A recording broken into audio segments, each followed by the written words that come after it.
केलिया स्मरण होय सकळ विद्यांच्या अधिकरण तेच वंद श्री चरण श्री गुरूंची ती नमस्कार मी आता नमो ज्ञानेश्वरा निवृत्ती उदारा सोपान देवा मुक्ताबाई नमो त्रिभुवन पावनी अद्यत जननी देवाची मस्तक ही पायावरी वारकरी संताच्या सेवे लागे सेवक झालो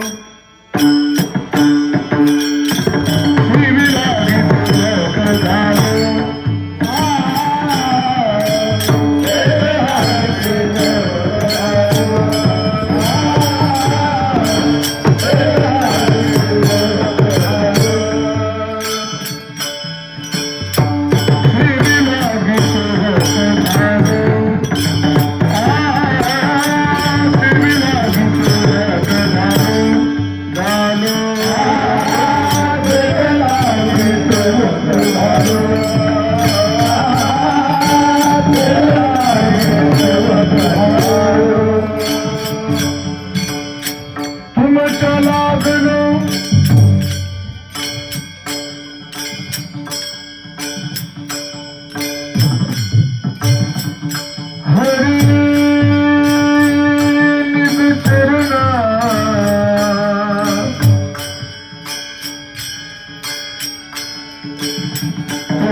या हरी कीर्तन रूपी सेवेकरता गायलेला अभंग संत श्रेष्ठ वैष्णव ज्येष्ठ वैराग्याची मूर्तिमंत पुतळे अखिलकोट ब्रह्मांड नायक भगवान श्री विठ्ठलाची लाडकी लढेवाळ आणि जिव्हाळ्याची भक्त जगद्गुरु तुकोबऱ्यांच्या गाथेतील 4 चरणाचा अत्यंत गोडी माझ्या सहित माझे सर्व सहकारी उपस्थित टाळकरी वृंदांच्या पाठांतरातील हा 4 चरणाचा अभंग असून या अभंगामध्ये जगद्गुरु तुकोबारायांनी मानवी जीवन जगत असताना तुमच्या माझ्या जीवनाच्या परिपूर्णतेकरता परमार्थाची गरज आहे. ज्या परमार्थाची गरज आहे त्या जगद्गुरु तुकोबारायांना विचारला, महाराज अशा परमार्थामध्ये आम्ही प्रवेश केला, त्या परमार्थामध्ये नेमका आम्हाला काय मिळेल, त्या परमार्थामध्ये नेमका कोणता लाभ प्राप्त होईल, त्या लाभाची परिभाषा व्यक्त करणारा हा जगद्गुरु तुकोबारायांचा अभंग प्रसिद्ध करताय. विठाला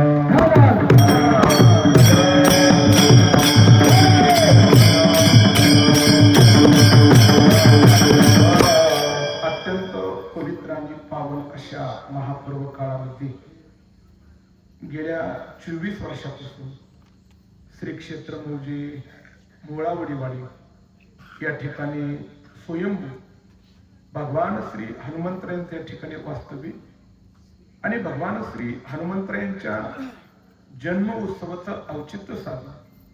गेल्या 24 वर्षापासून हा अत्यंत भव्य दिव्य स्वरूपाचा कीर्तन महोत्सव आणि 24व्या वर्षातील प्रथम क्रमांकाची सेवा कीर्तन महोत्सवाचे संयोजक, आयोजक, कार्यकर्ते, अन्नदाते, देणगीदार या सर्वांच्या वतीने प्रथम सेवेचे या ठिकाणी निमंत्रण माझ्यापर्यंत.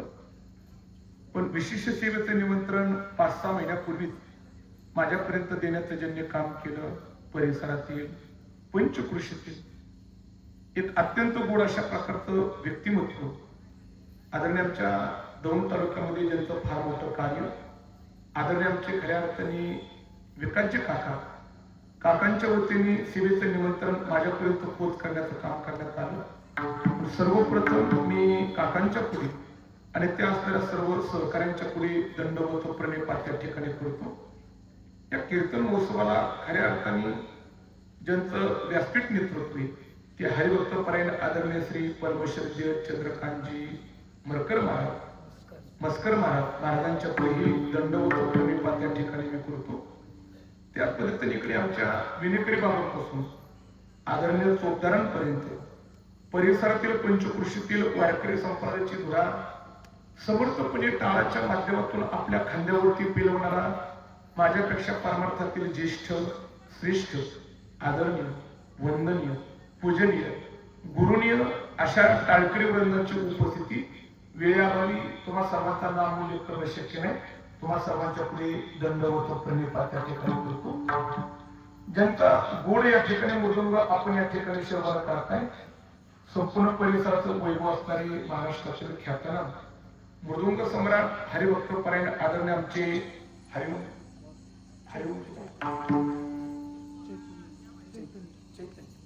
आदरणीय आमचे चैतन्यजी महाराज त्यांची विशेष उपस्थिती महाराजांच्या पुढे मी दंडवत प्रणिपात या ठिकाणी करतोय. ज्यांची गोड अशा प्रकारची हार्मोनियम आपण या ठिकाणी श्रवण करत आहे. हरिभक्त परायण परमश्रद्धेय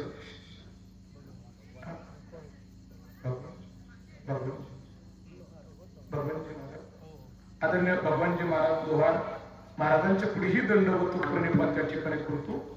माझ्याबरोबर विशेष उपस्थिती असणारी, माझ्यावरती नितांत प्रेम करणाऱ्या आमच्या दौंड तालुक्यातील पारमार्थिक भूषण आदरणीय आमच्या प्रकाश काकांची माझ्याबरोबर विशेष उपस्थिती, त्यांच्या पुढे दंडवत प्रणिपात त्या ठिकाणी करतो.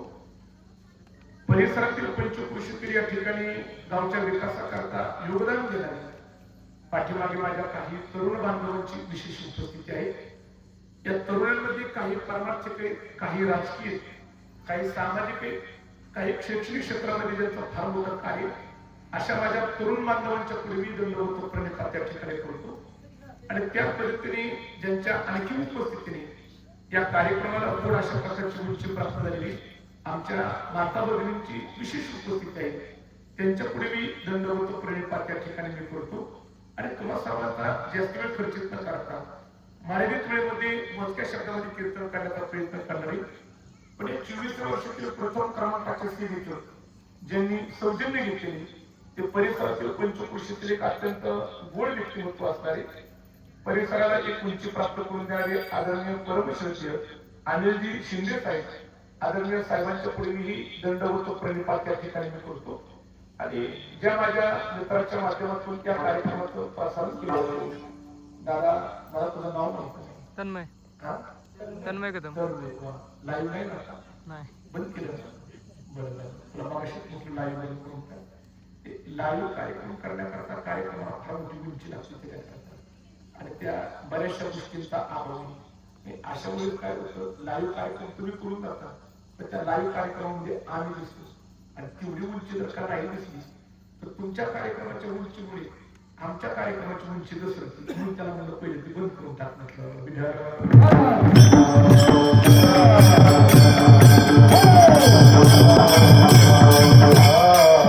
आणि संतांनी भगवान श्री हनुमंतरायांच्या जन्मोत्सवानिमित्त चालू असलेल्या कीर्तन महोत्सवात या ठिकाणी प्रथम क्रमांकाचे सेवे करतात आणि भगवान श्री हनुमंतरायांचे चरणी एक छोटस वाक्पुष्प समर्पित करण्याकरता जगद्गुरु तुकोबारायांच्या गाथेतला हा गुड अनुभव तुम्हाला सर्वांच्या समोर ठेवलेला आहे. जास्त वेळ चर्चेत करणार नाही. अत्यंत मोजक्या शब्दामध्ये कीर्तन करण्याचा मी प्रयत्न करणार आहे आणि बरोबर 9ला 2 मिनिटं कमी असताना विकास करता 2 मिनिटं कमी असताना माझी अपेक्षा होती 9:30 पर्यंत पण 9:30 करता तेवढं वातावरण तेवढं नाही आणि तेवढ्या वेळ मी कीर्तन करू शकत नाही. तेवढ्या वेळ बरोबर 9ला 2 मिनिटं कमी असताना कीर्तन रूपी सेवेचा मी समोर करणार आहे. आता शब्द बारकाईने ऐका. मानवी जीवन जगत असताना तुमच्या माझ्या जीवनामध्ये आपण अनेक गोष्टी मिळून घेण्याकरता प्रयत्न करतोय. शोकांतिका आपल्या जीवनाची ही आहे. मानवी जीवन जगत असताना आपण अलौकिक गोष्ट प्राप्त व्हावी याच्याकरता आपल्या जीवनामध्ये आपण कधीच प्रयत्न करत नाही. आपल्या जीवनाची शोकांतिका आहे लौकिक वस्तू मला माझ्या जीवनामध्ये कशा प्राप्त होतील याच्याकरता तुम्ही आम्ही प्रयत्न करतोय. मग हे करत असताना आम्ही जीवन जगत असताना बरेचशी आमची मंडळी खऱ्या अर्थाने पैसा प्राप्त करून घेण्याकरता पैशाच्या पाठीमागे धावतात. काही लोक जीवन जगत असताना सत्ता प्राप्त करून घेण्याकरता सत्तेकरता प्रयत्न करतात. काही लोक जीवन जगत असताना मान सन्मान प्राप्त व्हावा याच्याकरता प्रयत्न करतात आणि काही लोक गावामध्ये प्रतिष्ठा प्राप्त व्हावी याच्याकरता प्रयत्न करतात. शब्द बारकाईने ऐका. लौकिक वस्तू मिळवण्याकरता तुम्ही आम्ही आपल्या जीवनामध्ये आपण कितीतरी प्रयत्न केले तुमच्या माझ्या जीवनाची परिपूर्णता होणं शक्य नाही. परिपूर्णतेकरता लौकिक वस्तू मिळल्या पाहिजे असं नाही तर जीवनाची परिपूर्णता जर का करून घ्यायची असेल तर परिपूर्णतेकरता लौकिक वस्तूला बाजूला सारा आणि परिपूर्णतेकरता अलौकिक असणाऱ्या वस्तूची प्राप्ती करून घेण्याकरता प्रयत्न करा. ज्या दिवशी अलौकिक असणाऱ्या वस्तूची प्राप्ती करून घेण्याकरता तुम्ही आम्ही प्रयत्न केला आणि त्या दिवशी नक्कीच तुमच्या माझ्या जीवनाची परिपूर्णता येईल.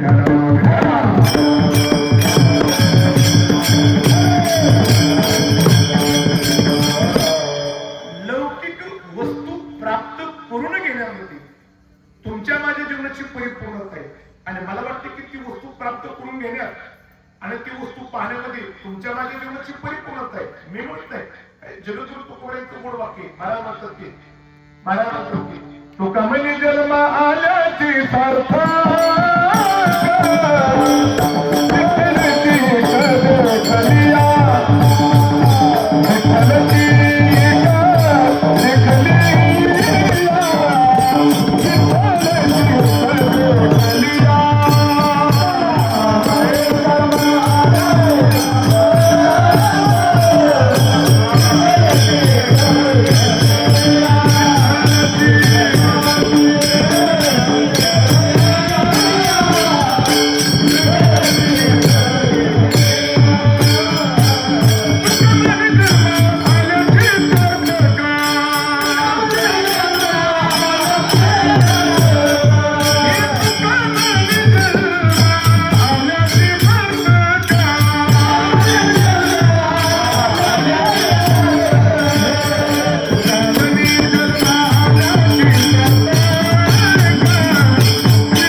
लौकिक वस्तू मिळवण्याकरता तुमच्या माझ्या जीवनामध्ये प्रयत्न करू नका.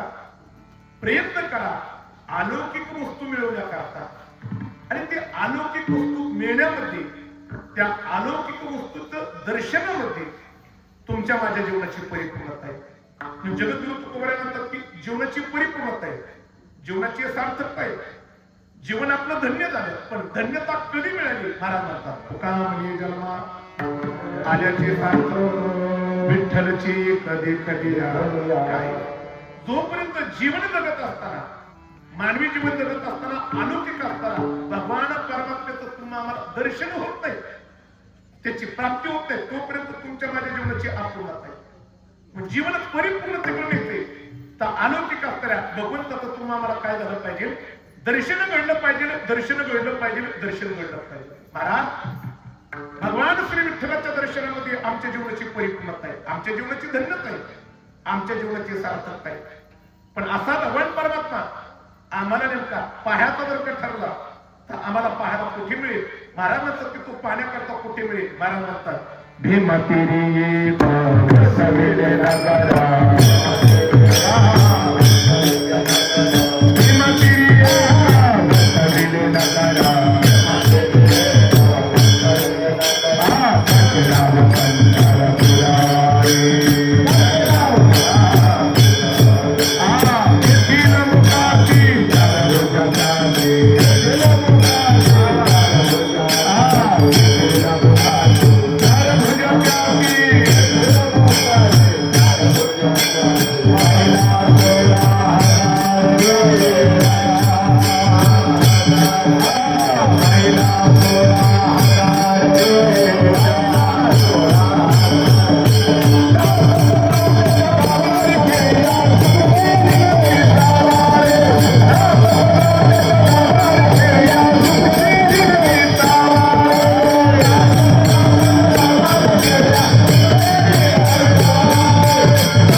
भीमा तेरी सवेरे नगरा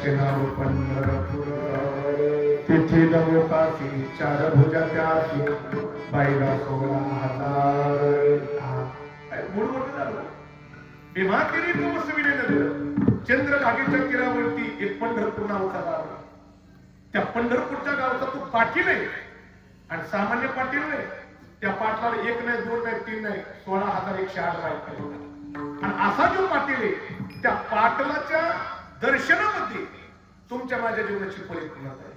नाही काय बऱ्याच नावचे पाटील वेगळे असतात, पण त्या नावचे पाटील काहीच कामाचे नसतात. त्या पाटलांचे उद्योग वेगळेच असतात, त्या पाटलांकडे जायचंच नाही. पण हा पंढरपूरचा पाटील आहे. वा, हा पंढरपूरचा पाटील म्हणजे विठू पाटील आहे. आणि विठू पाटलाचं ज्या दिवशी दर्शन झालं तुमच्या माझ्या जीवनाची परिपूर्णता झाली.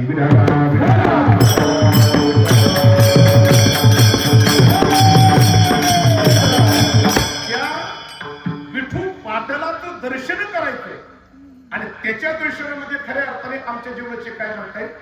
परिपूर्णता म्हणताय, परिपूर्णता म्हणताय. पण महाराज हा जो विठू पाटील आहे, विठू पाटील आहे, त्याच्या दर्शनामध्ये परिपूर्णता आहे. पण त्याच्या दर्शनाकरता आम्हाला नेमकं काय करावं लागेल? एक लक्षात ठेवा, असा सहजासहजी तो विठू पाटील मिळत नाही, तो कोणाच्या जीवनात मिळत नाही.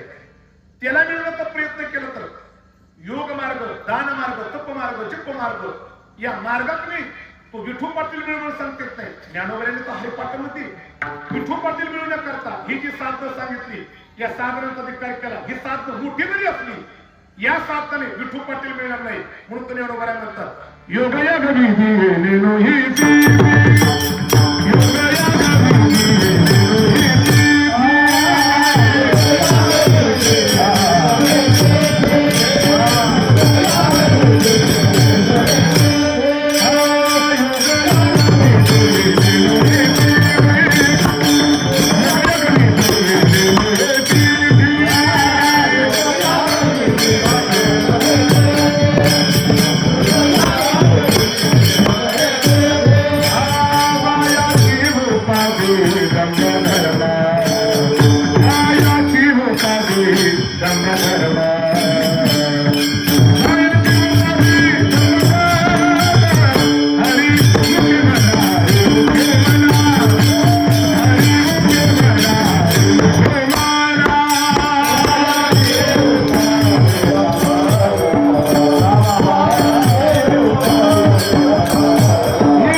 करता, त्याच्या दर्शनाकरता योग याग जप तप साधनाचा धिक्कार करून टाकला.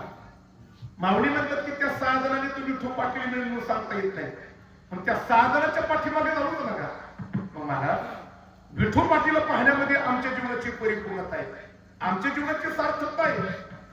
तो विठू पाटलाला पाहण्याकरता नेमकं साधन नेमकं आहे तरी कोणतं?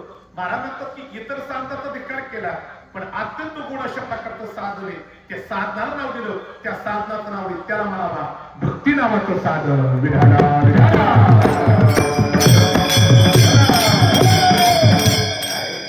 एरवी देव तुम्हाला कोणत्या साधनाने भेटत नाही. एरवी देवाला पाहण्याचा प्रयत्न केला तर इतर साधनाचा धिक्कार करून टाकला. त्या साधनाने तुम्हाला देव मिळणं सांगता येत नाही, पण असा विठू पाटील जर का पाहायचा डोळ्याने मिळवायचा आहे, त्याच्याकरता आमच्या संतांनी एकच मार्ग सांगितला, भक्ती नावाचा मार्ग सांगितला. आणि काय ही भक्ती नावाचा मार्ग आहे ना, या मार्गात अवलंब कोणाला करता येत नाही. ही भक्ती फक्त तुम्हाला करता येते. आता बरीचशी मंडळी म्हणतात महाराज या देहात भक्ती करतील, पण महाराज कधी आम्ही पाहतो इतर देहा सुद्धा आम्हाला भक्ती केल्यासारखी दिसते. एवढे अंडरलाईन करा, इतर देहामध्ये फक्त भक्ती केल्यासारखी वाटते, पण ती यथार्थ भक्ती नसते. यथार्थ भक्ती जर का पाहिजे असेल तर फक्त आपल्या ठिकाणी. इतर देहा भक्ती नाही, ती भक्ती केल्याचा कधी कधी संभ्रम असतो, तो भक्ती केल्याचा भास असतो, पण ती यथार्थ भक्ती नसते. यथार्थ भक्ती आपल्यात असते. काय काय लोक म्हणतात या युनीमध्ये त्या युनीमध्ये भक्ती केल्यासारखी, ती भक्ती केल्यासारखी नसते. बरं ते काय झालं आपल्यासारखं आमच्या पुणे जिल्ह्यामध्ये एक भव्य स्वरूपाच्या कीर्तन महोत्सवाला सुरुवात झाली. आणि कीर्तन महोत्सवाचा पहिला दिवस, त्या कीर्तन महोत्सवाच्या पहिल्या दिवसामध्ये अख्ख्या गावामध्ये आनंद आला. उदाहरण का उदाहरण गावात सप्ताह बसलाय, गावात सप्ताह बसलाय. सप्ताह बसला म्हणजे गावामध्ये मोठे कीर्तनकार येणार, सुंदर गाणं येणार, वाजवणार येणार, चोपदार येणार, विनेकरी येणार, हरिपाठ होणार, काकडा होणार, गाथा भजन होणार. अख्खं गाव आनंदाने उड्या मारू लागलं. का मारू लागलं? गावात सप्ताह बसतात, सप्ताह बसतात, सप्ताह बसतात. आता फार काय नाही, गावातल्या लोकांना जेवढा आनंद झाला का नाही, जरा माझ्याकडे बघा, गावातल्या लोकांना जेवढा आनंद झाला त्याच्यापेक्षा डबल आनंद गावातल्या कुत्र्याला झाला. आता कुत्र्याला काय आनंद झाला? माणसांना आनंद झाला. का झाला? कीर्तन ऐकायला मिळालं. मग तुम्ही म्हणता त्या कुत्र्याला काय आनंद झाला? ते कुत्र्याने विचार केला गावात सप्ताह बसणार आणि सप्ताह म्हणलं की पंगत पाडणार, आणि पंगत पाडल्या की पत्रवळ्या गावाच्या पाठीमागे पाडणार, आणि पत्रवळ्या गावाच्या पाठीमागे पाडल्या की पत्रवळ्याचा खायला मिळणार. लागून कुत्र्या पण उड्या मारणार. कुत्र्याला मला आनंद झाला.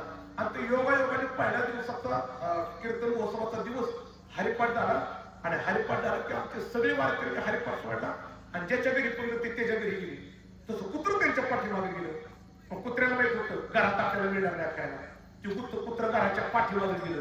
पत्रवेळेचा खायला काहीतरी मिळते का म्हणून. पण ते कुत्र घराच्या पाठीमागे गेलं, त्या कुत्र्याने चेहरा टाकला. का टाकला माहिती का? कारण त्याच्या अगोदर त्याची भावकी तिथं जमा झाली. ह्याने विचार केला भावकीचं आपलं काय जमत, आणि भावकीच्या नादीला लागलो तर भावकीच्या पुढे आपण निभाव लागणार, भावकीचं होऊ द्या नंतर आपण जाऊ म्हटला. ते अर्धा तास तिथंच थांबलं. ती पहिली भावकी खाऊन निघून गेली, आणि ती परत पुढे जाणार तो दुसरी भावकी तिथं आली. यांनी विचार केला ह्या भावकीच्या नादात रात्र उपाशीत काढावं लागलं. बिचारीने तसा चेहरा टाकला आणि कीर्तन मंडपाकडे आलं. आता कोण परत पहिल्या दिवसाचं कीर्तन सुटत आलं, ते आलं चेहरा टाकून आलं तरी कुणाचाच विचार केला नाही. आमच्या महिलांच्या पुरुषांच्या मुद आलं मृदुंगाकडे येडा टाकला, महाराजांना येडा टाकला, वक्तांना येडा टाकला, पीटी मास्ताला येडा टाकला, आणि आलं आणि आमच्या पक्वाजाच्या पुढे येऊन बसलं. ते पक्वाजाच्या पुढे बसलं. पहिल्या दिवसाचं कीर्तन झालं. ती कीर्तन झाल्याबरोबर आमच्या मृदुंगवादकाने धुमाची कणी काढली आणि दिली तिकडे गोळी टाकून कणकीची. ती सगळी लोकांना कुठून निघून गेली. आणि उपाशी पुत्र नेमकं हळू चालत त्या कणकीच्या गोळी कुशी गेलो आणि आजच्या पुचन गेली. आणि मग मनात विचार करते लका बावकीवर तासभर कळवण खेळायची आणि एखादा तुकडा मिळायचा. अरे त्याच्यापेक्षा कीर्तन मंडपामध्ये आई ती कणिक मिळते की अहो पाहता काय माझ्याकडं दुसऱ्या दिवशी 7 किलो कीर्तन, पण कुत्र 6.5 कीर्तन मंडपामध्ये 6.5 कुत्र कीर्तन. आमचं गावातले लोक म्हणायचे आमचा आयुष्य परमार्थात गेलो, पण कुत्र कीर्तनाला आम्ही अजिबात पाहिलं नाही. मग त्यातलं एक म्हणा जे आरती कुत्र कीर्तन येते, कुत्र कोण असावा? त्यातला एक म्हणला माझं 80 वर्ष झालं पण आयुष्यात कधी कुत्र कीर्तनाला पाहिलं नाही.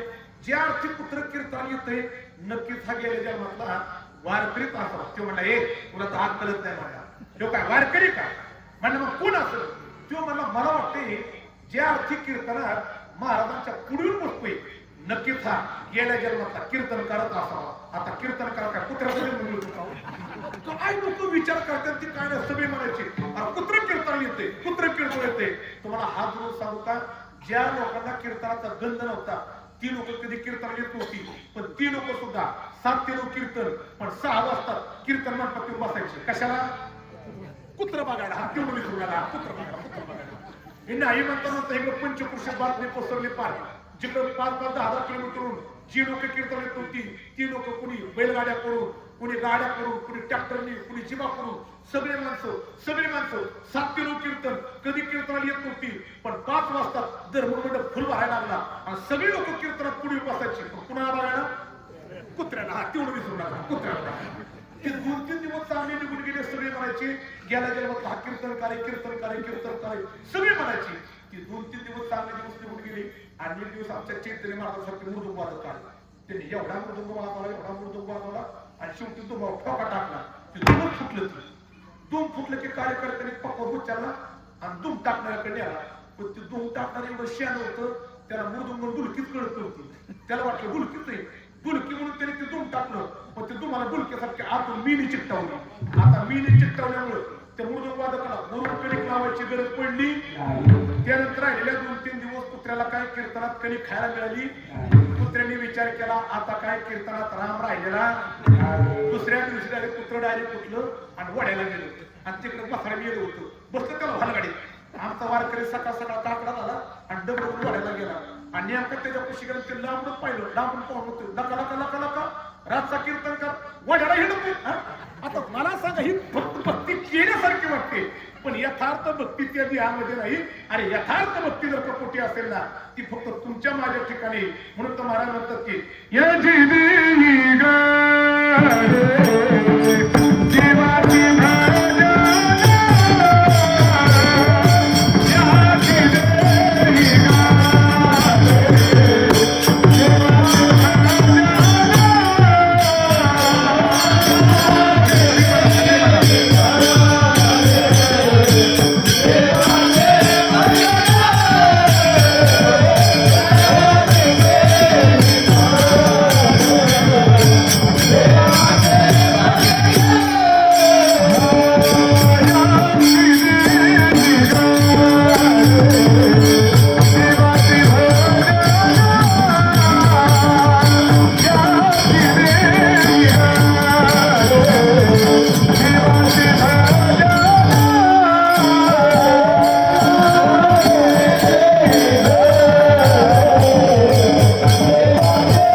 जीवनामध्ये खऱ्या अर्थाने भगवंताच्या दर्शनाची गरज आहे.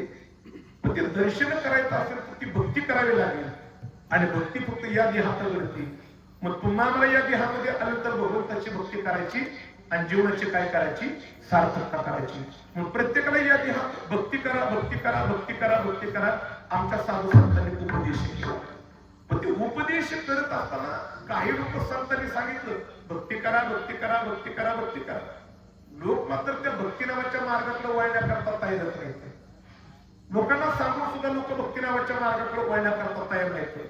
मग जगद्गुरु तुकोबांनी विचार केला आणि त्या भक्तीमध्ये जीवनाची सार्थकता आहे आणि समाजात भक्ती करण्याकरता तयार नाहीत आणि जी लोक भक्ती करत नाहीत मग मात्र तुकोबांनी त्यांच्या करता आक्रमक भूमिका घेतली आणि तुकोबांनी काय केलं जी लोक भक्ती करत नाहीत तुकोबांनी त्यांच्या करता काय करावं लागून या पाया बिनवी तुकोबाला लागून या पाया बिनवी तुकोबाला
नामचिंतन करण्याकरता तयार नाहीत भक्ती करण्याकरता तयार नाहीत मग मात्र तुकोबांनी काय करावा जी माणसं विठ्ठल विठ्ठल म्हणण्याकरता तयार नाही आता तुकोबांनी पळत जावा आणि त्याच्या पाया पडावा पाया पडतो अरे भक्ती करा विठ्ठल विठ्ठल म्हणा विठ्ठल विठ्ठल म्हणा खरं सांगू का ज्या तुकोबांनी तुमच्या माझ्या पाया पडावा त्या तुकोबांची जर करूनची पाहिली आणि तुमच्या माझ्या पाया पडावा तुमची माझी जर करूनची पाहिली तर जमीन आसमानाचा फरक आहे पण तुकोबांच्या अंतःकरणातील तुमच्या माझ्या उद्धाराची तळमळ त्या तळमळपोटी जगद्गुरु तुकोबांनी तुमच्या माझ्या पाया पडावा आणि पाया पडून म्हणावा काय म्हणावा विठ्ठल विठ्ठल म्हणावे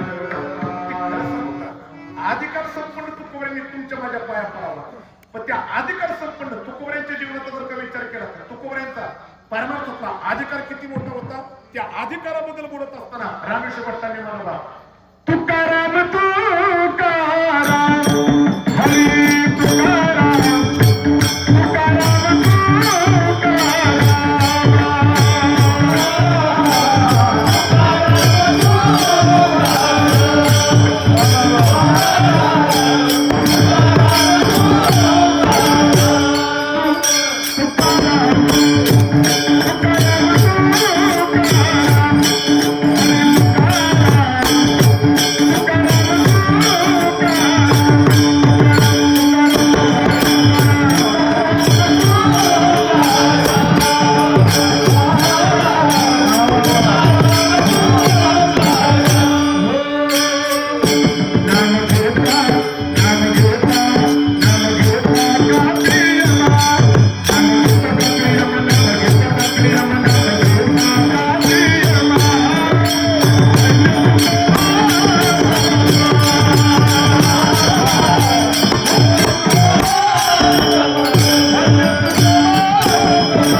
काळ थरथर कापतो.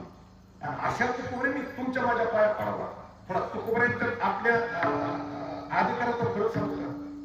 तुकोबऱ्यांचं नाव जरी घेतलं तरी काळ थरथर कापायचा. तुकोबऱ्यांचं नाव जरी घेतलं तरी काळ थरथर कापायचा. आणि आपला अधिकार पाहिला, आपला अधिकार पाहिला, आपल्याला घरात बायको सुद्धा घेत नाही. तुकोबऱ्यांचं नाव घेतलं तर काळ थरथर कापायचा. पण तरी सुद्धा तुकोबऱ्यांनी तुमच्या माझ्या पाया पडावा आणि म्हणावा विठ्ठल विठ्ठल म्हणा, परमार्थ करा, परमार्थ करा. आणि काय तुकोबऱ्यांनी विचारलं महाराज, ही विठ्ठल विठ्ठल मला वेळोवेळा परमार्थ करायचा, परमार्थ करायचा. महाराज हा परमार्थ आम्ही करण्याकरता तयारी, पण हा किती करायचा? महाराज म्हणतात का एकूण 2 दिवस काय करायचा?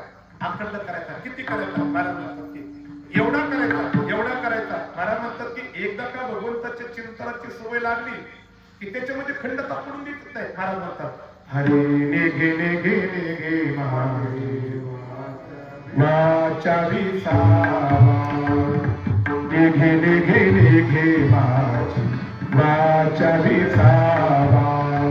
तुका म्हणे हवा हवा हवा साधारा, नेघे नेघे नेघे माझी वाचा विसावा, नेघे नेघे नेघे माझी वाचा विसावा. एवढं चिंतन करायचं की वाचनाला नको जरी म्हटलं तरी वाचन विठ्ठल विठ्ठल म्हणलं पाहिजे. काय एकदा का तुमच्या माझ्या वाचनाला सवय लागली ना, त्या वाचकून भगवंताचं नाव जाणार नाही. पण एकदा काय लागले पाहिजे? काय लागले पाहिजे? अरे काय एकदा का सवय लागली की माणसाची सवय मरेपर्यंत सुटत का? सुटती सवय सुटते का? तुम्ही बारकाने विचार करा ना. कीर्तनामध्ये जर का तासभर एखाद्या जर का तांबाखू नाही मिळाली, ज्याला तांबाखू खाण्याची सवय असते, ज्याला तासभर जर का तांबाखू नाही मिळाली तर कीर्तन झाले महाराजांना सुद्धा तांबाखू मागायला मागं पाहणार. सवय लागली ना, सवय लागलेली माणसाची सवय मरेपर्यंत सुटत, सवय सुटत नाही होती. माझ्या जीवनात एक मूळ प्रसंग होता, एक आता मूळ प्रसंग. मी 13-14 वर्ष 15 जास्त वर्ष झाले मी आळंदीमध्ये होतो. ते आळंदीमध्ये असताना मी पुण्याला, मला पुण्यात एक कीर्तन होतं. ते माझं पुण्यातलं कीर्तन झालं. पुण्यातलं कीर्तन करून मला दुसऱ्या दिवशी दौंड यायचं होतं. म्हणजे दौंड येत असताना माझ्याकडे तिकडे गाडी होती. आता तो रेल्वेत प्रवास करायचा होता. ते माझं पुण्यातलं कीर्तन उरकलं. कार्यकर्त्यांना म्हणलं मला सकाळ सकाळ लवकर मला ठेशनला कोण सोडली? कार्यकर्ते म्हणजे मला जेवढं गोड कीर्तन केले सगळे तुमच्या प्रेमाचेच माणसं, कुणी सोडली? हे म्हणलं तसं नका म्हणून म्हणलं, कुणी सोडली तसं म्हणू नका, कारण आम्हाला फार अनुभव आहे, आम्हाला फार अनुभव आहे. महाराज मी नुसतं महाराज कुठपर्यंत आला लय फोन करतात. महाराज कुठं आला, कुठं आला, कुठं आला, कुठं आला. एकदा का कीर्तन झालं महाराज माघारी निघाला. महाराज मेला का उडत नाही, कुणी सुद्धा बघत नाही. अनुभव चांगला. मी म्हणलं तसं नका म्हणून, मला कोण सोडून ते सांगा. म्हणजे महाराज कुणी सोडून नाही म्हणलं, कोण सोडून ते सांगा.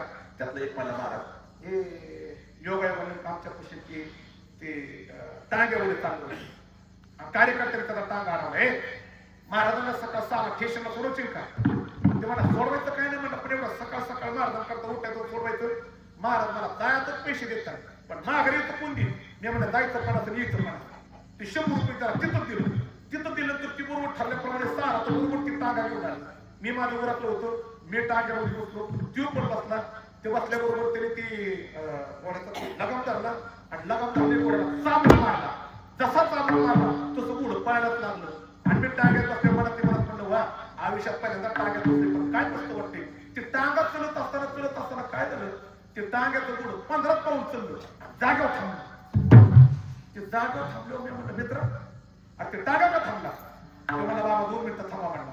ते घोडे टांग्यातून खाली उतरलं आणि ते पुढे जाऊन असं घोडं पाहिलं, असं घोडं पाहिलं आणि हसत आलं. मी म्हणलं हसायला काय झालं? ते म्हणलं तुम्हाला नाही कळायचं बाबा गप्प बसा म्हणला. ती परत टांग्यात बसतं, त्याने लगा मारला, चाबूक मारला, लागलं घोडं पुढे चालायला. मी म्हणलं काय का असताना थांबलेलं घोडं चालायला लागलं, काय का असताना. पण ती परत घोडं चलत असताना परत 15 पाऊल चाललं आणि जागेवर थांबलो. मी म्हणलं मित्रा तुझं घोडं चलतंय काय, थांबतंय काय, चलतंय काय, थांबतंय काय? 6ला नाही म्हणलं, 10ला पोहोचून स्टेशनला. आणि मग त्याने पाठीमाग ओळख पाहिलं मला म्हणला बाबा की तुमच्यामुळे झालं. मी म्हणलं मी काय केलं? नाही म्हणलं तुमच्यामुळे झालं. मी म्हणलं काय केलं? तुम्ही सकाळ सकाळचा अंधाराचं बोलावलं म्हणला आणि त्या अंधारात काय झालं तुम्हाला सांगू का? आमच्या घरी 2 गुढे. मी म्हणलं कोणची? एक गुढं म्हणला टांग्यात आणि एक गुढं वरातीतले म्हणला. तुम्ही सकाळ सकाळ अंधाराचं बोलवलं, अंधारात काय झालं टांग्याचं गुढं राहिलं घरी आणि वरातीतलं गुढं आलं आणि म्हणलं महाराज तुम्हाला माहिती का? मी म्हणलं काय? आमच्या वरातीतल्या घोड्याला सवय लागली. मी म्हणलं कशाची? वरातीतल्या घोड्याला सवय लागली, त्या घोड्याच्या पुढे पोरांनी तासन तास असं बाया मागे सारून नाचावं लागलं, एक पाऊल चलतो. मी म्हणलं तुझ्या घोड्याला तर भयानक सवय लागली. म्हणलं असं कर, म्हणलं तू टांगत बस, माझी बॅग तुझ्याकडे ठेवतो म्हणलं. आणि मी म्हणलं तुझ्या घोड्याच्या पुढे दोन्ही बाया मला चढतो आणि दोतारचा काष्टा करून नाचतो म्हणलं. तुला म्हणलं तुझं पुढे कोण म्हणलं. संपला माझा दृष्टांत संपला. आता बारकाने आहे का? व्यवहारामध्ये जर का एखाद्या सामान्य प्राण्याला एखाद्या गोष्टीची सवय लागली तर मरेपर्यंत सुटत नाही. तर शब्दाखाली अंडरलाईन करा. परमार्थात आलो तर देवाच्या नामचिंतनाची सवय लागली तर नामचिंतनाची सवय मरेपर्यंत सुटणार नाही. म्हणून तुकोबरा म्हणतात एकदा काय करावं खाली विठ्ठल विठ्ठल म्हणा विठाला.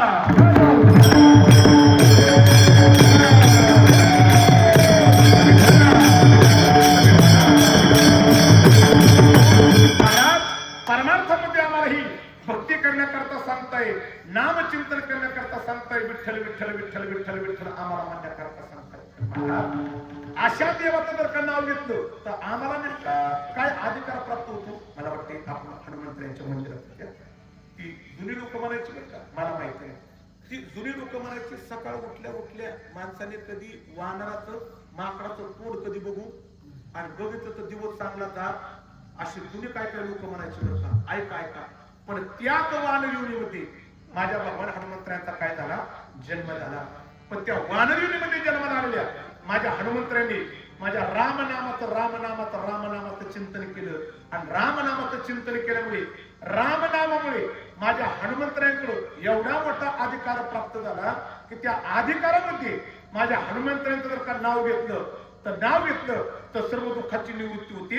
मी म्हणत नाही रामनाम घेतलेल्या हनुमंतरायांचं जर का तुम्ही आम्ही नाव घेतलं हनुमंतरायांचं तर किती दुःखाची निवृत्ती होती. कुणी म्हटले ती मला माहित नाही, पण शब्द फार गोड आहेत. त्यांनी म्हटलेले ए दुःख भंजना मारुती नंदना सुनले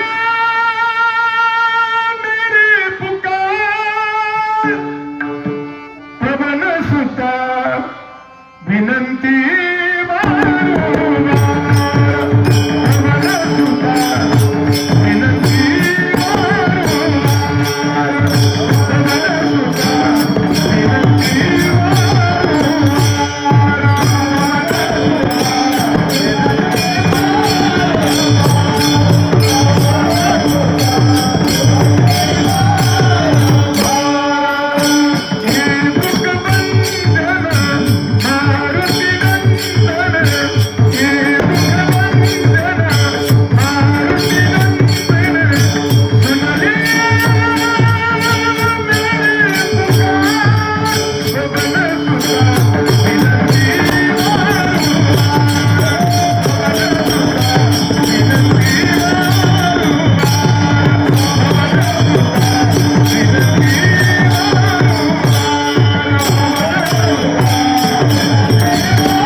सर्व दुःखाची निवृत्ती होती. हा अधिकार हनुमंतरायांना प्राप्त झाला. पण कशाच्या जोरावरती प्राप्त झाला? त्या भगवंताच्या नामचिंतनाच्या जोरावरती अधिकार प्राप्त झाला. मग तुकोबाराय सुद्धा म्हणतात तुमच्या जीवनामध्ये अधिकार प्राप्त करायचा आहे त्याच्याकरता काय म्हणा विठ्ठल विठ्ठल म्हणा काही म्हटले महाराज. हनुमंतराला एवढा मोठा अधिकार प्राप्त झाला त्या भगवंताच्या चिंतनाने आम्हाला पण काहीतरी मिळेल का? एक लक्षात ठेवा, देवाच्या नामचिंतनाने हनुमंतरांना मिळलं याच्यात नवल नाही. आपण जर पण चिंतन जरी केलं ते चिंतनाने सुद्धा आपल्याला सुद्धा काय मिळतं अनेक लक्षात ठेवा. की चिंतन करण्याकरता बरेचसे आमचे कीर्तनकार म्हणतात चिंतन करण्याकरता प्रेम लागतं प्रेम लागतं. एक लक्षात ठेवा, परमार्थ करण्याकरता भगवंताच्या भजनाकरता प्रेम लागत नाही. भगवंताचं भजन कसं करा, भगवंताचं चिंतन कसं करा, ते चिंतन तुम्हाला लाभ देतो बरं का. मी म्हणत नाही एक आमच्या जनाबाईंचा गोडा म्हणजे देवाचं चिंतन कसं करा म्हणजे कसं करा. जनाबाई म्हणतात दळिता कांडिता बाबा आणि त्याच्यात एक शब्द मला फार आवडतो. कोणता माहिती का? परमार्थ कसा करते तू त्यात एक शब्द मला फार आवडतो. कोणता माहिती का? भांडता काय लोक म्हणतात बांधताना कसा परमार्थ करायचा. ऐका ऐका, बांधताना पण परमार्थ करता येतो. कसा करायचा? दोघांची जर का भांडण चालू असते ना, एकाने पायातली चप्पल काढायची आणि पुण्याला बिगून टाकायची, पण जाताना हात जोडून म्हणायचं रामकृष्ण आहे, तरी परमार्थ केलं. ते लाभच देत असतं परमार्थ. कसं चिंतन करा बरं का, ते परंपरेने आमचे कीर्तन करत मूळ दृष्टांत करतात. चिंतन कसं करा. काय झालं, एका गावात सप्ताहाला सुरुवात झाली, असा पूर्ण बाहुला, आणि त्या पूर्ण बाहुलामध्ये एक बाई कीर्तन ऐकून घरी गेली आणि दरवाजा उघडला आणि दरवाजातून आतमध्ये नजर टाकली की तिचे तळ पायाच्या मस्तकाला जायचे. का? तिचा नवरा घरी हातून चुकून असायचा आणि तसं तोंडावर पांघरून काढायची आणि त्याला म्हणायची तुला नाद वाटायला पाहिजे. ती डोळपोळीतच पडल्या म्हणायचं, काय झालं पाठीने नाद काढायला. ती म्हणजे अक्कल आहे का? गावातल्या लोकांनी एवढा मोठा सप्ताह घातलाय, किती गुड कीर्तन का, किती गाणार आहे, किती वाजवणार आहे, एवढा मोठा माहोल चाललाय. एवढा गावातल्या लोकांनी पुढाऱ्यांनी खर्च केलाय. महाराजांच्या कीर्तनात पुढे बसावा, महाराजांच्या कीर्तनातलं 4 शब्द ऐकावा आणि ऐकलं की त्याचं चिंतन करावा.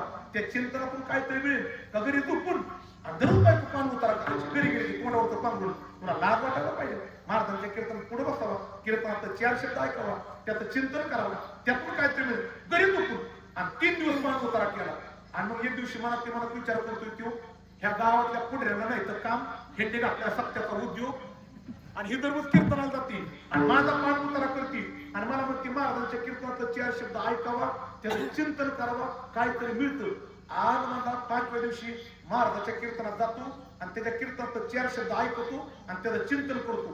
काय मिळतं तेच बघतो म्हणला आणि नाही मिळते मग मला हिच्याकडे बघतो म्हणला आणि निघाला कीर्तनाला. आता 7 किलो कीर्तन, कधी कीर्तनाचं तोंड सुद्धा बघत नव्हता. 6 वाजताच आला आणि लागला कीर्तन मंडपाच्या कडकडे हिंडायला. आता नेमकं आमचा तोपदार तिथंच होतो. तोपदार म्हणजे का हे कधी कीर्तनाचं तोंड बघत नाही आणि आज कीर्तनाला आलाय आणि मग तोपदार राजदंड काढला आणि राजदंड करून तोपदार म्हणजे याकी म्हणजे त्याला वाटलं होत महाराज पहिला शब्द हा म्हणला महाराज. तोपदार म्हणजे बसा की भास म्हणला महाराज, त्याला खड्ड्यात 2 शब्द झालं म्हणला, 4 शब्दाचं म्हणला. तोपदार म्हणजे चालले काय भास म्हणला, पाऊण कीर्तन झालं, कीर्तन संपत आले म्हणला. तोपदार म्हणजे बसा की भास म्हणला, महाराज खड्ड्यात गेला, 4 शब्द झालं आणि निघाला घरी आणि ही शब्द देणार तुम्ही आणि घरी चाला म्हणायचा, घरी चालता म्हणायचा, घरी चालता म्हणायचा, या ना आले का, बसा ना, चाले का, ह्यो घरी आणि लोक कीर्तनाला ह्यो लोकांना म्हणायचा, या ना आले का, बसा ना, चाले का. ह्याला काय कामच नव्हतो, ह्याला सवयच लागली ती कुठे गेली तरी. ह्याला गावात लोक म्हणले ना राम राम, हे राम राम नव्हतं म्हणे, लोकांना म्हणायचं या ना आले का, बसा ना, चाले का. ही रानात जरी बसलं का नाही, रानात जरी बसलं तरी कटाला बसल्या म्हणायचं, या ना आले का, बसा ना, चाले का. जेवताना जर कसा त्याची बायको म्हणली ना, अहो तुम्हाला अर्धी चपाती देऊ का, बायकोलाच म्हणायचं या ना आले का, बसा. याला काय एवढंच चिंतन, एवढंच का, ह्याला कामात होतं, त्याला सवय झाली तेवढं म्हणायची बरं का. आणि 7 होती 2 महिने झाले आणि 2 महिने नंतर हा सवय लागली ना की म्हणायची. एक दिवशी त्याला झोपच लागणार, रातच्या 2:30 वाजता उठलं, अंगावरती बुगडी घेतली, डोळं झाकलं आणि हात बांधून खाटावरती बसल्या म्हणायचं, या ना आले का, बसा ना, चालले का. काय योग हे जर नेमकं घरात बसून हात बांधून डोळं झाकून चिंतन चालू होतं, या ना आले का, बसा ना, चालले का. हे जर चिंतन चालू आणि नेमकं योगाने त्याच्या घरात दरोडा टाकायला झपक्या पावले चोर आतमध्ये बसलं आणि त्यातल्या एका चोराने इकडे पा त्यातल्या एका चोराने ह्याच्या घराच्या आतमध्ये उमऱ्याच्या आतमध्ये असा पाऊल टाकला की बसल्या कसं म्हणते, या ना. चोर म्हणलेला का याच्या घरात चोरी करा पण घुसलो पण नाही, तोवरच म्हणते या ना. तसंच लागलं त्याची कॉलर झाली. अरे मला मला वाटते काय म्हणला, काय झालं, अरे ते घरातलं कोणतरी म्हणते या ना, म्हणजे घरात कोणतरी जाग आहे, चल म्हणलं तरी उमऱ्याच्या आतमध्ये पाऊल टाकला होता ना, तसंच पाऊल माघारी घेतला. तसंही बसल्या कसं म्हणते, चालले का. चोर म्हणले का येणा म्हणते, चालले का म्हणले, म्हणजे ओळखले म्हणजे काय करायचं, ओळखले. उद्या गावातल्या पाटलाला कळलं तर पाटील वाटावरती हसराने मारेल. काय करायचं, त्याचं तोंड पहिलं बंद करा. मग कसं करायचं, पलीकडल्या घरात 10 तोळ तोडल्या, त्याच्यावर पायावर ठेवा आणि त्याच्या तोंडाला पहिलं कुलूप लावा. चोर तसंच आतमध्ये घुसलं, 10 तोळ घेतलं आणि जिथं बसला होता त्याच्यावर पायावरती कुळं टाकलं. जसं कुळं टाकलं तसं हे खडबडून जागं झालं आणि त्याने चोराला पाहिलं आणि ते कुळं पाहिलं. चोराला म्हणते हे कशात, चोर म्हणजे आता तुझ्या पायात नव्हता, आम्ही तुझ्या घरात चोरी करायला आणि तूच आम्हाला म्हणाल यायला ना आले का, बसायला चालले का. ओळखले, एवढं 10 तोळ घे आणि उद्या गावातला पाटलाला आमचं नाव सांगू नको. आणि मग चोराला म्हणतोय ते 10 तोळ घेतलं आणि चोर गेलं निघून आणि चोर गेलं निघून हातून हात उठलं आणि हात बांधून म्हणत तुला का बायकोनी महाराजांच्या कीर्तनात 4 शब्दाचं चिंतन करायला सांगितलं. 10 तुळं मिळलं. त्या महाराजाचं अख्खं कीर्तन ऐकलं असतं लईच मजा आली असती. झाला माझा दृष्टांत सांगता सामान्य गोष्टीचं चिंतन केलं तर 10 तुळं मिळलं. आणि परमार्थामध्ये माझ्या देवाचं चिंतन केलं तर का परमार्थात काळ सार्थपणा नाही.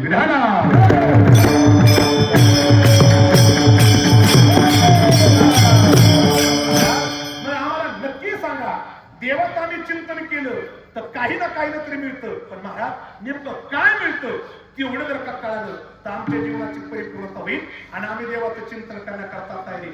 आता ऐका मग मात्र तुकोबा म्हणतात काय मिळते हे सांगत नाही. ज्याने देवाचं चिंतन केलं त्याला काय मिळतं ऐका. ज्याने देवाचं चिंतन केलं अशा चिंतन करणाऱ्या हरिभक्ताचा पंढरपूरचा मालक विठू पाटील त्याचा अंगीकार करतो. आणि एकदा का विठू पाटलाने त्याचा अंगीकार केला की त्याला काय मिळतं त्याचं चिंतन केलं. अभंगाच्या पहिल्या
एक उदाहरण ठेवणार आणि कीर्तनाची परिपूर्णता करणार. देवाची जर का भक्ती केली, नामचिंतन केलं तर नामचिंतन केलं तर त्याला लाभ कोणता मिळतो. महाराज म्हणतात की देव त्याचा अंगीकार करतो आणि एकदा अंगीकार केला की निंद्याला सुद्धा देव काय करतो, वंद्य करतो. माणूस समाजात किती का निंदा असताना पण पंढरपूरच्या मालकाने त्याचा अंगीकार केला पाहिजे आणि त्याने अंगीकार केला की त्याचं निंदित्व जातं आणि त्याला वंद्यत्व प्राप्त होतं. एकच रामायणाचा गोड प्रसंग आणि कीर्तनाची परिपूर्णता. ऐका निंद्याला वंद्यत्व कसं प्राप्त होतं, देवाने अंगीकार केला की ऐका. रामायणातला फार गोड प्रसंग ऐका. भगवान श्री प्रभू रामचंद्र सीता मातेचा शोध घेत घेत दंडकारण्यातून वानर सैन्याशी चालत चालत चालत शेवटी रामेश्वरला पोहोचले.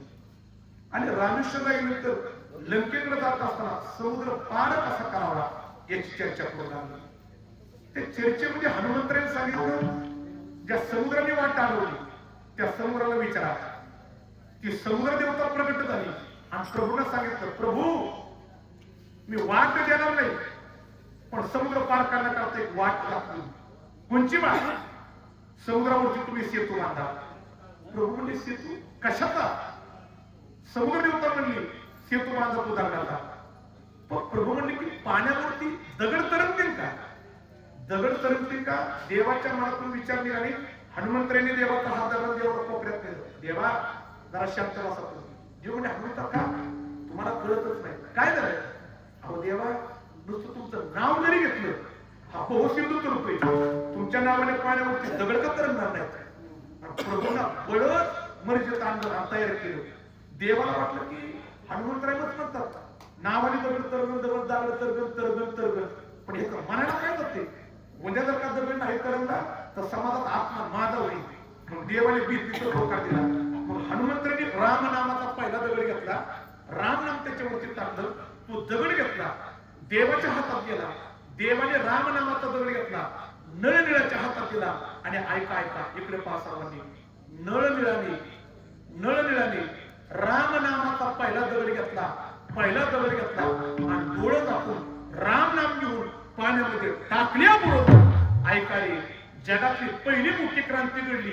राम नामाने पाण्यावरती पहिला दगड रामेश्वरला तरंगला. पहिला दगड तरंगला आणि राम नामाने दगड तरंगला. काय वानरांना आनंद झाला आणि वानराने आनंदाच्या भरामध्ये राम नामाचा एवढा मोठा जयघोष केला की जयघोषाचा शब्दाचे उच्चार लंकेत दैत्यांच्या कानावरती गेले आणि दैत्य आपापसात चर्चा करू लागले. अरे तुला कळलं का? काय राम नामाने दगड तरला? तुला कळलं का? राम नामाने दगड तरला. आणि ज्या अर्थी राम नामाने जर का दगड तरला असेल तर आपला पराभव निश्चित आहे. धूर्त रावणाच्या कानावरती कुजबुज गेली. राम नामाने दगड तरला म्हणून दैत्य घाबरल्या ही चर्चा केली आणि मग रावणाने सभा भरवली आणि सभेमध्ये सांगितलं, अरे राम नामाने दगड तरला म्हणून तुम्ही घाबरलाय. रावणाने सांगितलं घाबरू नका. दैत्य म्हणले का? रावण म्हणला राम नामाने जसा दगड तरतो तसा रावण नावाने सुद्धा पाण्यावरती दगड तरंगतो. दैत्य म्हणजे तुझ्या नावाने? हो आपल्या नावाने. म्हणजे पुरावा दाखव आम्हाला. आता याला माहित होतं आपल्या नावाने दगड तरणार, पण शब्द तर बोलून गेले. रावणाने घेतले सगळे दैत्य गोळा केले, समुद्र किनाऱ्यावरती गेला आणि समुद्र किनाऱ्यावरती एक दगड घेतला आणि दगडावरती ठळक अक्षरात नाव टाकलं रावण.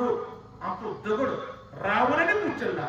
मागं पुढे विचार केल्यावर कोणाचा डोळं टाकलं आणि रावणाने उचललं दगड पाण्यामध्ये टाकल्याबरोबर ऐका रे, जगातली दुसरी क्रांती घडली. रामेश्वरला राम नामाने पहिला दगड तरला आणि लंकेमध्ये रावण नावाने दुसरा पाण्यावरती दगड तरंगला. आणि मग दैत्याने विचार केला राम नामाने दगड तरला म्हणून घाबरलो. घाबरण्याचं कारण नाही. अरे रावण नावाने दगड तरतोय म्हणजे आपला पराभव नाही. आणि रावण नावाने दगड तरला दैत्य उड्या मारीतच निघून गेले आणि सगळे निघून गेले. आता किनारा मोकळा झाला आणि समुद्र किनाऱ्यावरती फक्त आता दोघच राहिली. फक्त दोघच राहिली. ती दोघं कोण राहिली माहिती का? दोघं कोण राहिली? फक्त ऐका, समुद्र किनाऱ्यावरती दोघं राहिली, रावण आणि रावणाची धर्मपत्नी मंदोदरी. दोघच राहिली. मंदोदरी तिथून हल्लीच नाही. त्या मंदोदरीने काय केलं? सगळं दैत्य निघून गेलं होतं. रावणाचा कोपऱ्यात होता ना, त्या मंदोदरीने रावणाकडे असं तिरक्या नजरेने पाहिलं. कुणी पाहिलं? कुणाकडं? कसं पाहिलं? कसं पाहिलं? तिरक्या नजरेने पाहिलं. का माहिती का?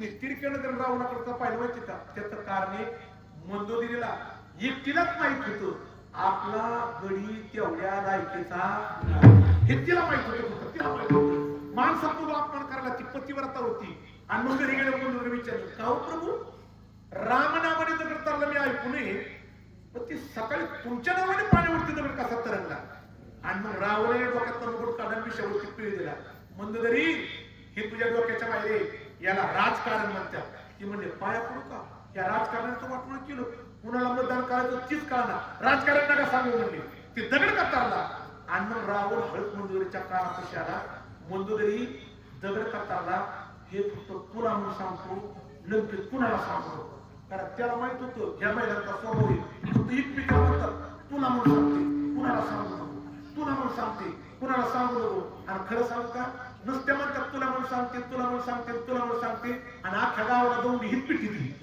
हे त्याला माहित होतं पण रावण म्हणलं म्हणतो तरी पाय पडतो पण कुणाला सांगू नको कुणाला सांगणार नाही उत्तर द्या तुमच्या नावाने दगड कतारला आता ऐका माझा दृष्टांत संपला आणि कीर्तनही संपलं ऐका रावणाने मंदोदरीच्या काळात सांगितलं मंदोदरी ऐक मंदोदरी ऐक राम नावाने दगड करतो माझ्या नावात तेवढी ताकद नाही मंदोदरी म्हणली हे मला पहिल्यापासून माहित होतं तुमच्या नावात ताकदच नाही पण तुमच्या नावाने सकाळी दगड कतारला तेवढं उत्तर द्या आता रावण मंदोदरीच्या काळात आला सांगितलं मंदोदरी राम नावाने दगड करतो माझ्या नावात ताकद नाही पण मी सकाळी दगड उचलला त्याच्यावरती रावण नाव टाकलं दगड उचलला दगड उचलूच तर माझं मन सांगत होतं पाण्यावरती दगड तरंगणार नाही आणि लंकेत माझा अपमान होणार आहे पण मंदोदरी ऐक दगड शेवटच्या क्षणाला पाण्यामध्ये टाकण्याच्या अगोदर त्या दगडाकडे पाहिलं आणि दगडाला सांगितलं तू जर का पाण्यामध्ये उडशील तर तुला रामाची शपथ आहे तेव्हा दगड तरंगला की राम नामाची खऱ्या अर्थाने काय तर ताकद आहे राम नामाची ताकद आहे आता ऐका रावणासारखा निंद्य माणूस पण त्यांनी मात्र माझ्या रामनामाचा आधार घेतला रामाने त्याला नाराज केलं नाही रामाने नित्य रावणाचा अंगीकार केला आणि अंगीकारामध्ये रावणाच्या हातातून सुद्धा पाण्यावरती दगड तरंगला याला म्हणत निंद्याला काय करतो वंद्य करतो पण त्याच्या करता पंढरपूरच्या मार्गाने तुमचा माझा काय केला पाहिजे अंगीकार केला पाहिजे अंगीकार केला नारायण निंदते हिते वंद्य केली महाराज एवढंच उदाहरण का आणखी काय उदाहरण आणखी 3 उदाहरणं दिली अभंगाच्या तृतीयच्या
जगाच्या मालकाने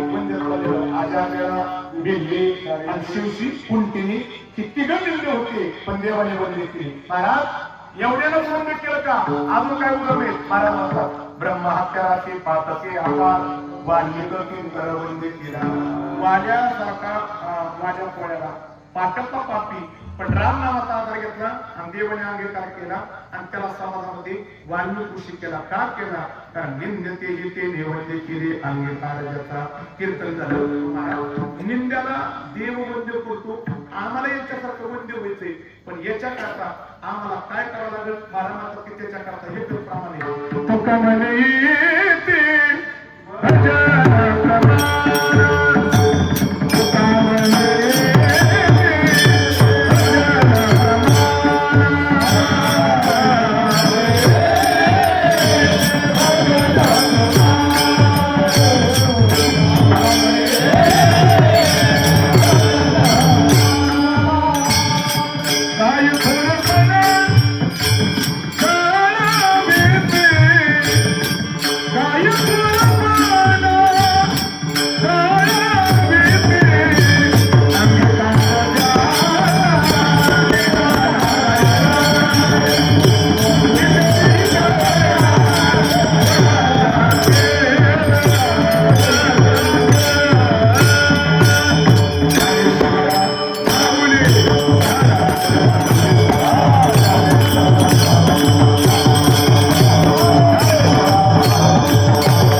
आपलं जीवन जर का वंद्य करायचं असेल तर त्याच्याकरता प्रामाणिक तुका येते भजन प्रमाण भजनाने जीव मिळतो असा जीव मिळत नाही आणि भजनाने जीव मिळाला की जीव अंगीकार करतो अंगीकार केला की निंदेला काय करतो वंद्य करतो अनेकांना केलं त्याचं गोड विश्लेषण केलं देऊ तुकडे अवलंबन करतात मर्यादित वेळेमध्ये माझ्या अल्पशा बुद्धिमत्तेप्रमाणे कमी शब्दात कीर्तन करण्याचा प्रयत्न केला झालेली हरी कीर्तन सेवा माझ्या हनुमंतरायांच्या चरणी संत चरणी भगवंताच्या चरणी समर्पित करतो आणि माझ्या कीर्तन सेवेची परिपूर्णता माझ्या पुण्याचा सहकारी टाळकरी वृंद गोड मृदुंग वादक गोड हार्मोनियम वादक आमचे तोपदार बिलेकरी यांच्या सर्वांकरता त्याचा कुरकुरून टाळी वाजवा सर्वांच्या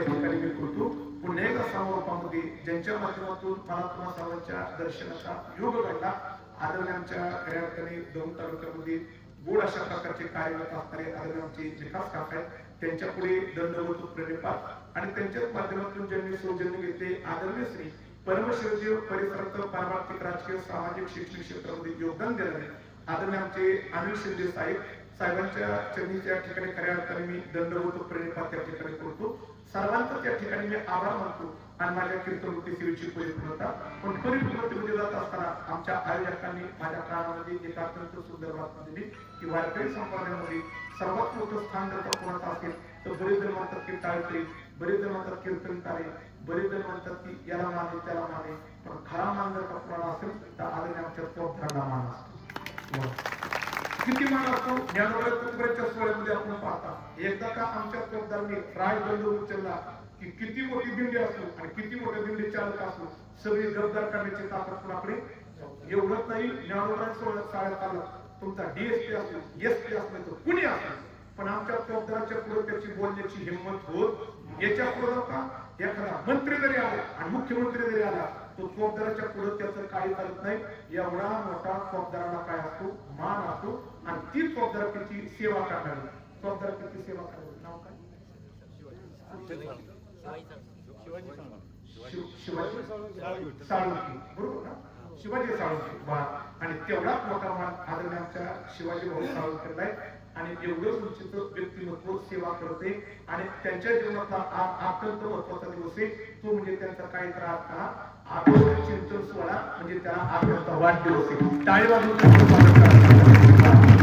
अशा व्यक्तिमत्व आहे आणि आमच्या आयोजकांचं हे प्रेम म्हणणे की आमच्या चौकदारांचं या ठिकाणी तुम्ही शाल आणि श्रीफळ देऊन सन्मान करायचा बरोबर वा या चौकदार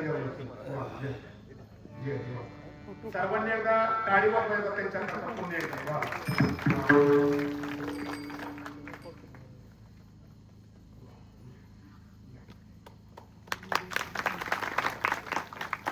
आणि अशी तुमच्याकडून सेवा अहोरात्र अखंड स्वरूपाची होत राहावी अशी भगवत या ठिकाणी प्रार्थना मी मुद्दाम शब्द म्हटला आविष्ट चिंतन सोहळा परमार्थामध्ये आविष्ट चिंतन सोहळा असतो ती बरीचशी लोक त्याला आविष्ट चिंतन सोहळा म्हणत नाही त्याला काय म्हणतात नाही ते वाढदिवस तरी बघायचा पुढे एक शब्द काय तुम्ही मला इथे विचारता त्याला काय म्हणतात आता त्याच्यामध्ये स्वतः काय माहिती का वाढदिवसाच्या माध्यमातून आक्षेप करायचं का आक्षेप करायचं आतापर्यंत त्यांचं आयुष्य चांगलं सुपूर्द केलं आणि पुढचं आयुष्य सुद्धा ते आक्षेप करत असताना दीप लावायचा आणि दिवा ज्या पद्धतीने प्रकाश खेळतो तसं यांच्या जीवनामध्ये सुद्धा आणखी जीवन प्रकाश ठेवा याच्याकरता तो दिवा लावायचा हे आमच्या हाताची युवा पिढी ते मेणबत्ती लावतो चुकीचे ते दिवा येतले अंधार पडेल का उजेड पडेल मग ते दिवा कधी फुकायचा नसतो आक्षेप करत होता आणि आदरणीय आमच्या स्वतःला पुन्हा एकदा अभिष्ट चिंतन सोहळ्याच्या सर्वांच्या वतीने शुभेच्छा आणि माझ्या कीर्तन सेवेची परिपूर्णता एकदा माझ्या हनुमंतराच्या मंदिरात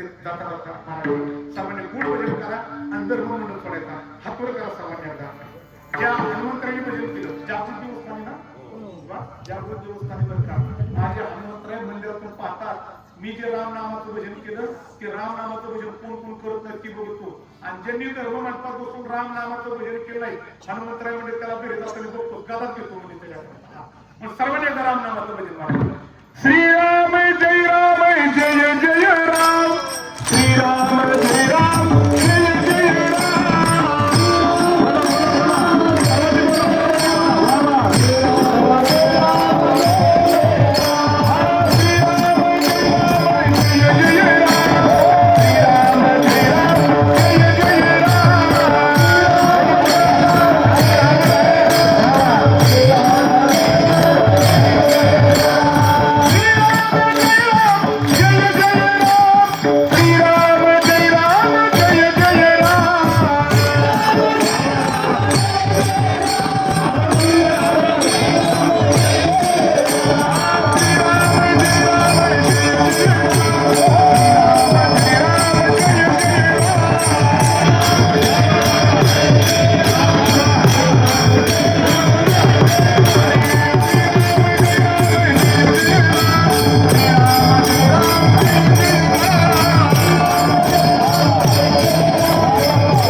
हरिभक्तपरायण श्यामसुंदर महाराज ढोळे दौंड जिल्हा पुणे महाराजांनी वेळेमध्ये या ठिकाणी येऊन हरितीर्थ सेवा श्री त्यांनी समर्पित केलेले आहे. त्यांना पारायण मंडळ ग्रामस्थ मंडळाच्या वतीनं धन्यवाद.